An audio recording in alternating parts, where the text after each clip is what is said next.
గురుబ్రహ్మ ప్రేక్షకులకి నమస్కారం అండి.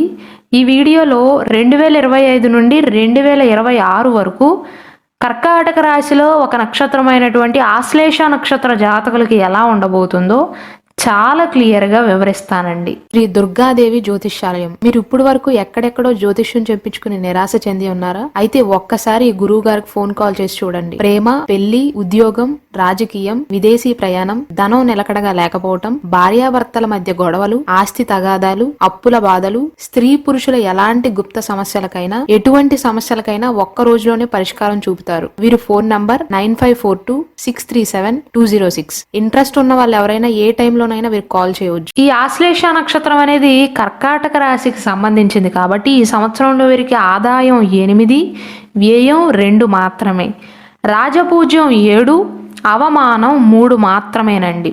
కర్కాటక రాశి వారికి 2025 మార్చి 29వ తారీఖు వరకు అష్టమ శని యొక్క ప్రభావం అనేది ఉంటుంది.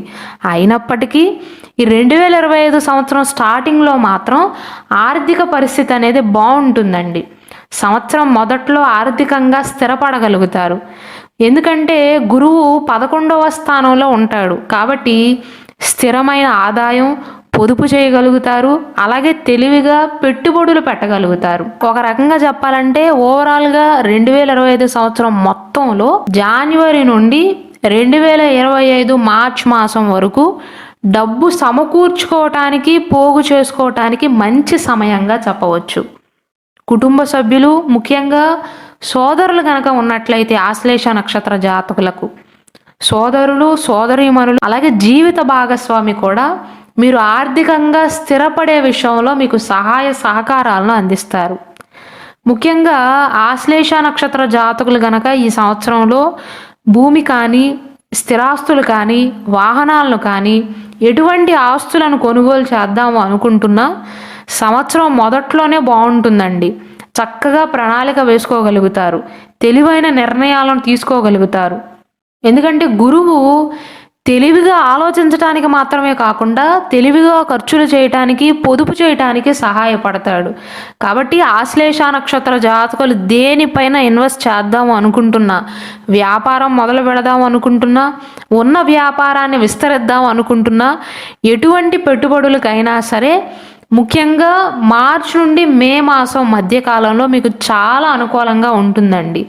జనవరి నుండి మార్చి వరకు బాగానే ఉంటుంది అష్టమ శని ప్రభావం ఉన్నప్పటికీ కూడా. ఎందుకంటే గత 2.5 సంవత్సరాలుగా ఈ కర్కాటక రాశి వారికి ఆశ్లేష నక్షత్రం అనేది కర్కాటక రాశికి సంబంధించింది కాబట్టి అష్టమ శని ప్రభావం వల్ల చాలా వరకు కొన్ని ఆటంకాలను అయితే ఎదుర్కొన్నారు. దానివల్ల ఆటంకాలను ఎదుర్కొని మానసికంగా పరిణితి చెందుతారు. గత కొంతకాలంగా శని భగవానుడు అనుకూల స్థానంలో లేకపోవటం వల్ల ఏర్పడిన సమస్యల వల్ల ఈ ఆశ్లేష నక్షత్ర జాతకులకు ఇప్పటికే ఓపిక, మనోధైర్యం అనేది పెరిగి ఉంటాయి. సవాళ్ళనన్నిటినీ కూడా సమర్థవంతంగా ఎదుర్కొనే ధైర్యాన్ని కలిగి ఉంటారు. దానితో పాటు ఈ సంవత్సరం మొదట్లో గురువు 11వ స్థానంలో ఉండటం వల్ల మంచి స్నేహితులు, మంచి భాగస్వాములు, వ్యాపార భాగస్వాములు దొరుకుతారండి. కాబట్టి ఏ గ్రహం వల్ల మీకు సమస్యలు వచ్చినప్పటికీ ఏదో ఒక రూపంలో పరిష్కార మార్గాలను కనుగొంటారు, పరిష్కరించగలుగుతారు.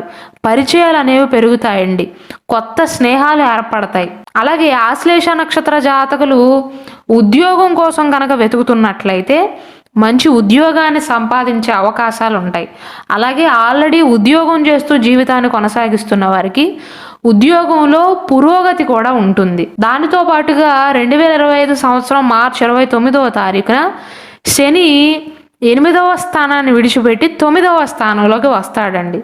కాబట్టి అప్పటి నుండి ప్రయాణాల విషయంలో కావచ్చు, హయ్యర్ స్టడీస్ విషయంలో కావచ్చు, విదేశాలకు వెళ్ళే విషయంలో కావచ్చు, కొత్త ఉద్యోగం కోసం వేరే ప్రాంతానికి వెళ్ళే విషయంలో కావచ్చు, ఏ కారణంగా ప్రయాణాలు చేసే విషయంలోనైనా అనుకూల సమయంగా చెప్పవచ్చండి. మార్చ్ 29వ తారీఖు తర్వాత నుండి ట్రిప్స్కైనా, ట్రావెలింగ్కైనా, విదేశాలకైనా, విదేశాల్లో హయ్యర్ స్టడీస్ కోసమైనా ఏ విషయంలోనైనా అనుకూల సమయంగా చెప్పవచ్చండి. కాబట్టి ఆశ్లేష నక్షత్ర జాతకులు ఈ సంవత్సరంలో వచ్చిన ప్రతి అవకాశాన్ని వినియోగించుకోవటం మంచిదండి.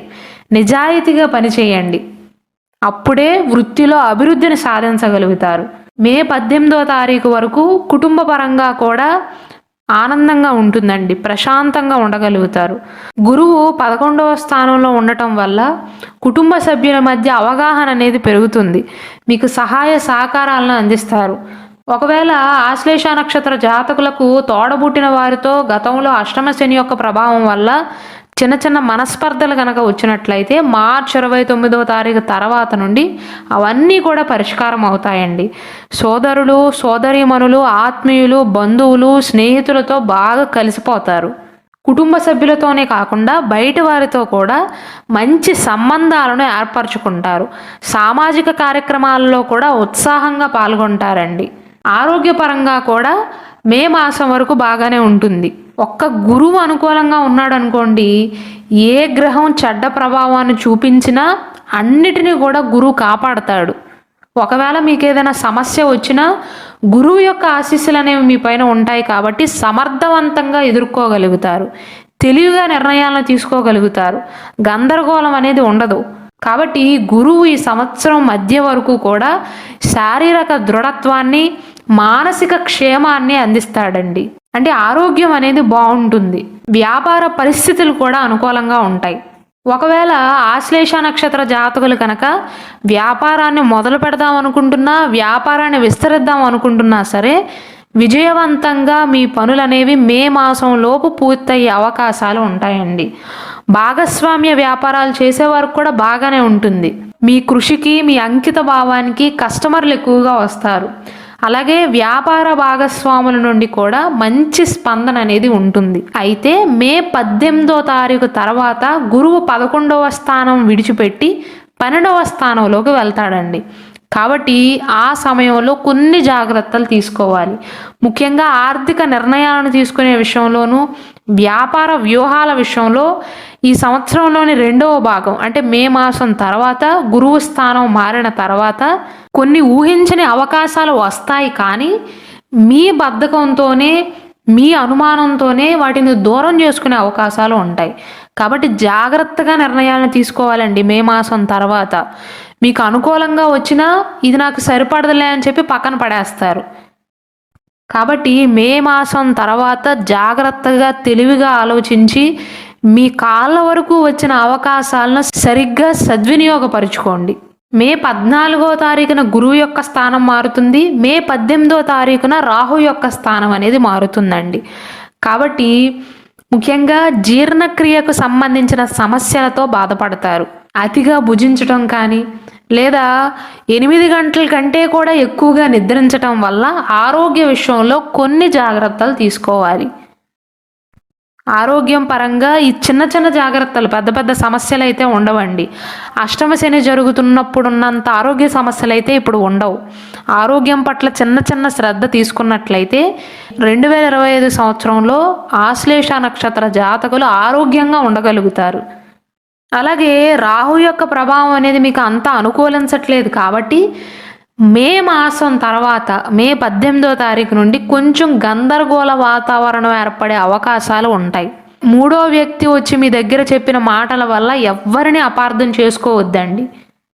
ఎందుకంటే రాహు ఇల్యూజన్ క్రియేట్ చేస్తాడు. అంటే అక్కడ జరిగింది ఒకటైతే మీకు అర్థమయ్యేది ఇంకొకలాగా ఉంటుంది. దానివల్ల అపార్థాలు ఎక్కువగా అవుతాయి. మే మాసం తర్వాత ఇది గుర్తుంచుకుని ఆశ్లేష నక్షత్ర జాతకులు ఎవ్వరిని అపార్థం చేసుకోవద్దు. మీ అంతరగా మీరు వింటేనే, మీ అంతరగా మీరు కళ్ళతో చూస్తేనే తప్ప ఎవ్వరి విషయంలోనూ అపార్థాలు పెంచుకోవద్దు. ప్రధానంగా మీరు గనక ఈ సంవత్సరంలో ప్రశాంతంగా ఉందాం అనుకుంటే మీరు గుర్తుంచుకోవాల్సింది మే మాసం వరకు డోకా లేదండి. మే తర్వాత నుండి మాట విషయంలో తొందరపడి మాట్లాడటం కానీ, ఆ తర్వాత అవమానపడటం ఇలాంటివి జరగకుండా జాగ్రత్తలు తీసుకోండి. రహస్య శత్రువుల కారణంగా కూడా మీకు, మీ కుటుంబ సభ్యుల మధ్య సంబంధాలు అనేవి కొంచెం చెడిపోయే అవకాశాలు ఉంటాయి. కాబట్టి ఎవ్వరి మాటల్ని తొందరపడి నమ్మకండి. అయిన వారిని దూరం చేసుకోవద్దు. మీరు స్వయంగా తెలుసుకోకుండా మాట్లాడవద్దు. ఇతరులు చేసే మోసాలకు గురి కాకుండా మిమ్మల్ని మీరు కాపాడుకోవాలి. ఎందుకంటే మే మాసం తర్వాత ఆశ్లేష నక్షత్ర జాతకులు జాగ్రత్తగా ఉంటే చాలండి. అజాగ్రత్తగా ఉన్నా, అత్యాశగా ఉన్నా ఆర్థికంగా నష్టపోయే అవకాశాలు కానీ, అయిన వారికి మీకు మధ్య చిన్న చిన్న మనస్పర్ధలు వచ్చే అవకాశాలు ఉంటాయి.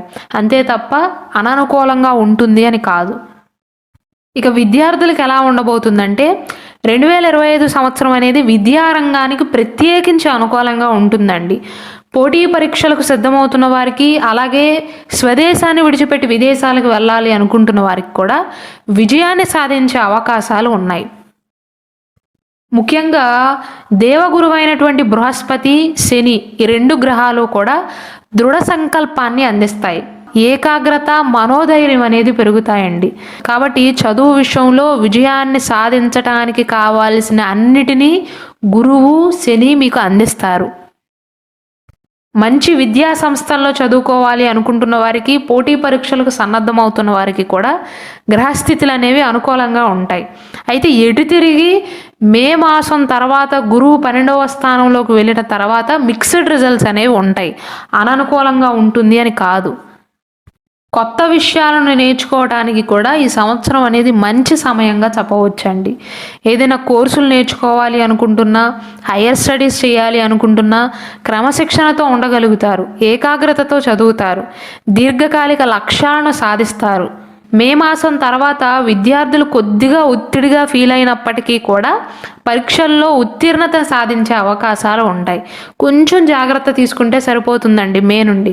ఎందుకంటే రాహువు విద్యార్థులలో ఉన్న అహంకారాన్ని పెంచుతాడు, నాకు అన్నీ వచ్చులే అన్న ధీమాని పెంచుతాడు. ఆ విషయంలో జాగ్రత్తలు తీసుకోవాలి, అంతే తప్ప అననుకూలంగా ఉంటుంది అని కాదు. కాబట్టి ఆశ్లేష నక్షత్ర జాతకులు ఈ సంవత్సరంలో మే నెల తర్వాత నుండి ఆర్థిక సమస్యలు, కుటుంబ సమస్యలు తొలగిపోవటానికి గురువుకు సంబంధించిన పరిహారాలను పాటించండి. అలాగే రాహువుకు సంబంధించిన పరిహారాలను పాటించండి. ప్రతిరోజు గురువారం నాడు గురుస్తోత్ర పారాయణం చేయటం కానీ, గురుమంత్ర జపం చేయటం కానీ, దక్షిణామూర్తి స్వామి వారికి నమస్కరించటం, రాహు కారణంగా వచ్చే ఆరోగ్య సమస్యలు కానీ ఆటంకాలను తగ్గించటానికి శనివారం నాడు రాహుస్తోత్ర పారాయణం చేయటం, ఓం రాహవే నమః అనే మంత్రాన్ని జపించటం మంచిదండి. మొత్తం మీద చూసుకున్నట్లయితే ఆశ్లేష నక్షత్ర జాతకులకు ఈ సంవత్సరంలో మొట్టమొదటి పాజిటివ్ పాయింట్ ఏంటంటే అష్టమ శని యొక్క ప్రభావం అనేది పూర్తిగా పోతుంది. కాబట్టి మీరు మొదలుపెట్టే పనులలో ఆటంకాలు అనేవి తగ్గుతాయి. మీకు మీ జీవిత భాగస్వామికి మధ్య, మీకు మీ స్నేహితులకి మధ్య, లేదా మీకు మీ వ్యాపార భాగస్వామికి మధ్య ఏవైనా చిన్న చిన్న మనస్పర్ధలు ఉన్నట్లయితే క్రమేపీ బంధం అనేది బలపడుతుందండి. 2వ పాజిటివ్ పాయింట్ ఏంటంటే గురువు అనుకూలిస్తున్నాడు. జాగ్రత్తలు తీసుకోవాల్సిన విషయాలు ఏంటంటే 3వ వ్యక్తి చెప్పే మాటలను గుడ్డిగా నమ్మవద్దు, అయిన వారిని దూరం చేసుకోవద్దు. ఆర్థిక వ్యవహారాల్లో కొద్దిగా జాగ్రత్తలు తీసుకోండి. ఆర్థిక పరంగా అయితే ఈ సంవత్సరం బాగుంటుందండి. మీకు ఈ సంవత్సరంలో ఆదాయం 8 అయితే వ్యయం కేవలం 2 మాత్రమే సూచిస్తుంది. రాజపూజ్యం 7, అవమానం 3 మాత్రమే.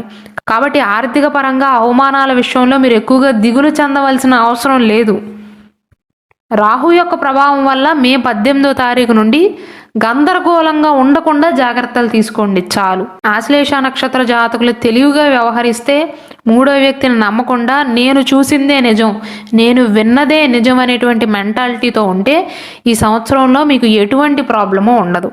అలాగే మన గురు బ్రహ్మ ఛానల్లో ఆశ్లేష నక్షత్ర జాతకుల యొక్క స్వభావం అనేది ఎలా ఉంటుంది, ఆశ్లేష నక్షత్ర జాతకులు ఏ నక్షత్ర జాతకులను వివాహం చేసుకోవాలి, ఏ నక్షత్రంలో జన్మించిన వారికి మీకు మధ్య పొంతన బాగా కుదురుతుంది, ఎన్ని పాయింట్లు వస్తాయో చాలా క్లియర్గా వివరిస్తూ నేను స్పెషల్ వీడియోస్ చేయడం జరిగిందండి. కాబట్టి దయచేసి వాటిని కూడా వీక్షించండి.